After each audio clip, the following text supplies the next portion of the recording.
Hey there everyone, Dr. Beth Westy here, and I wanted to pop on and talk about what to do if you cheated on your diet, right?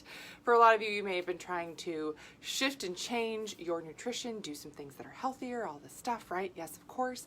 And with it being, Thanksgiving, a holiday, weekend for a lot of people, there are things on the menu that you're like, oh, well, I'm not supposed to eat that. I shouldn't be doing this or that. And then if you do eat something, you're like, oh, dang it, I ruined things, right? Okay, well, first off, let's just back the trolley up and talk about what a diet is. Your diet is just your nutrition, right? It's just your nutrition, what you're eating every day. Everybody has a diet. What does your diet consist of? It doesn't mean restricting things necessarily, right? So there's a few things that are really important when you're looking at your nutrition overall, at your diet overall, to consider, and whether or not this is actually working for you or if it's just not the right thing for you, right? So often we push through things, or we force ourselves to do things, or we restrict not just food, but events, right? And you miss out on so much because you're terrified that you're going to screw things up, right? So if this is you, if you're like, oh my gosh, yes, this is me. I feel like I dove headfirst into a few things today that I didn't want to. What do I do next? All this stuff.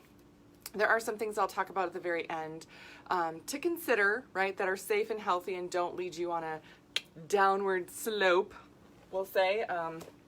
But just realize to give yourself wiggle room isn't even the right way to phrase it, to have your nutrition work for you, right? This is what I teach in the 12-week challenge. So if you are not on the wait list for the upcoming 12-week challenge, I'm gonna, there we go, put it right there in the comments for you to get on the wait list. This is gonna be the last time that I'm doing the wait list as it is. I'm gonna be changing things come the new year.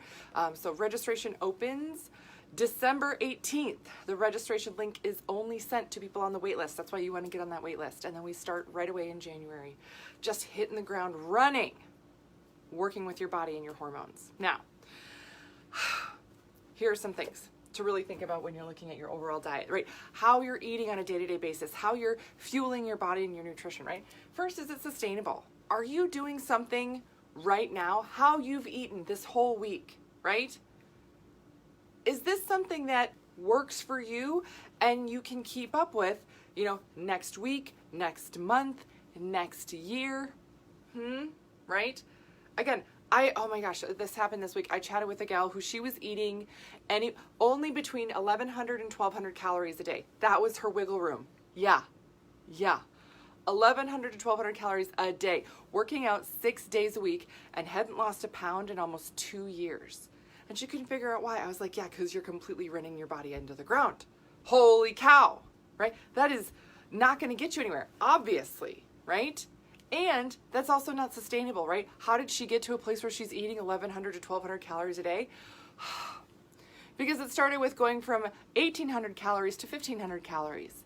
And then she saw some progress, but then it stalled out at 1,500. Well, how do I get more progress? Oh, let's drop it down to 1,200 calories. Oh, okay. Yep. Now I lost more weight. Okay. Oh, but then at some point I stalled out and I stopped losing. Okay. Now what? Now what do I do next? Oh, decrease calories more. That is not sustainable. That doesn't actually teach your metabolism to work harder for you. That doesn't actually teach your body how to burn the fuel that you're getting it. All you're doing is trying to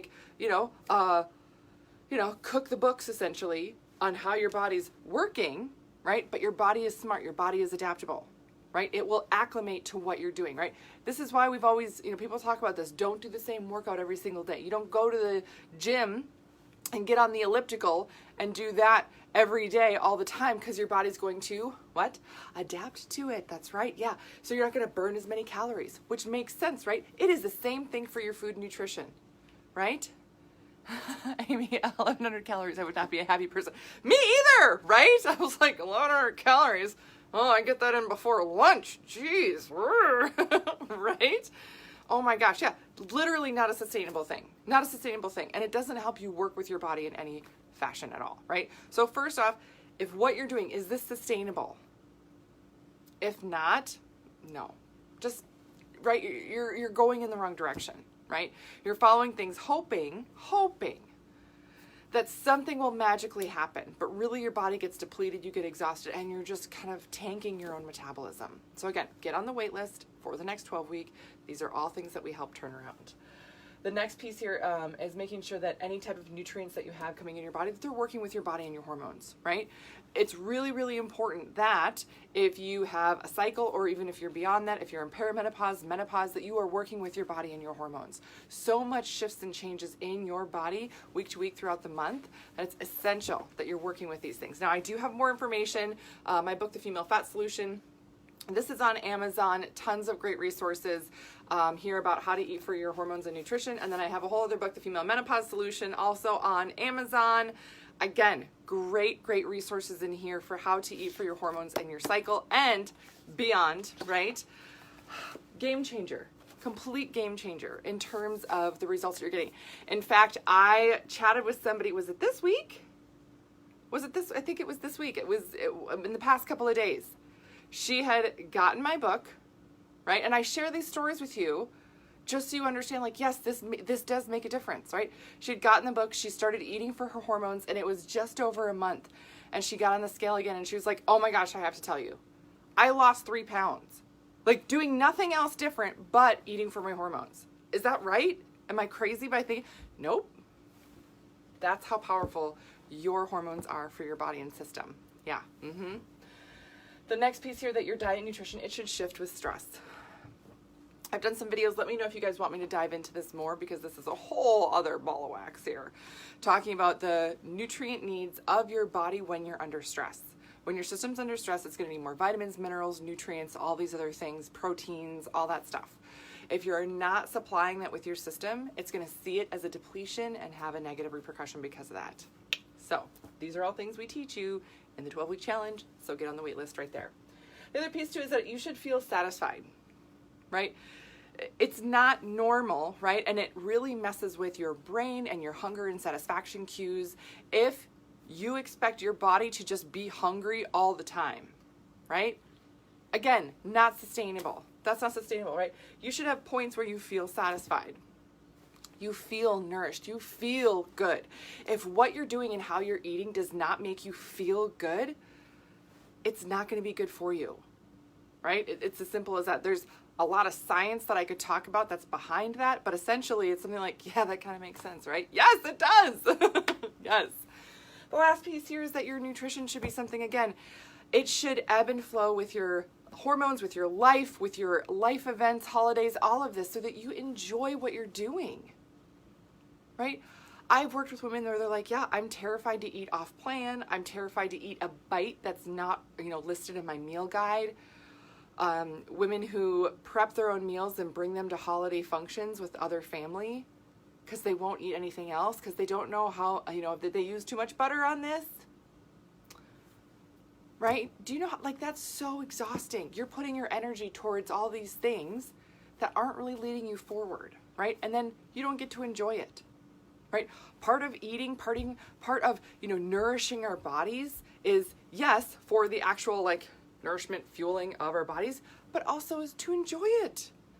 To enjoy it. I mean, no, I'm not saying that every single bite should be the most amazing thing ever, because honestly, there are things that I make sometimes. I made one of the dishes I made today. It was something I make a lot. Super, super easy. One of my favorites, squash and apples. Yeah, so I just I actually get the squash cubed, right? You can use acorn squash, you can use butternut squash, it doesn't matter. Just some type of squash, a gourd. I love that word. And cube it. Same thing, apples, cut apples, same size cubes, right? Little cubes. Put it on a pan, sprinkle cinnamon, bake it in the oven. That's it. So easy. Really, really good. And that's it, right? Now, I burned it. I did. I burned it. I burned it today. Oops. So I still ate some of it. I tried to eat some pieces that weren't super burnt, but I burned a lot of it. So, right. So normally I enjoy this dish. I did not enjoy it today. I still ate some of it because I was like, oh, I made a lot of it. It's all burnt. that's okay, right? But again, the purpose of eating, a lot of it is to enjoy it. If you don't enjoy your food, we have to eat multiple times a day, every single day, forever, our whole life. And if you can't find a way to enjoy it, it takes a lot of energy, effort, adds more stress to your body and system. And that in and of itself has a negative repercussion on your results. Yeah. Again, these are all things that we go through in the 12-week challenge because it's so important to realize, like, a lot of what you've been taught or what somebody's told you is only the thing that works, blah, blah, blah, isn't really the case for the female body, right? So you get to learn how to work with your body and system, how to eat for your hormones, how to eat for stress, how to navigate specific events or things, how to feel satisfied, feel good in your body, have your system function better, and enjoy the process in the meantime. It's a whole different thing. So that's what I got for you guys tonight. Please let me know if you have any other questions, if you need another help or guidance. I am here as a resource. Other resources I have for you, of course, besides my books are my podcast, The Female Health Solution, and then my YouTube channel is just called Dr. Beth Westy, where you can subscribe to stay updated on all the videos and info I have coming out. So that's what I got for you today. Have a great rest of your evening. I hope you have a wonderful evening, day, weekend, all the things, and I will see you later.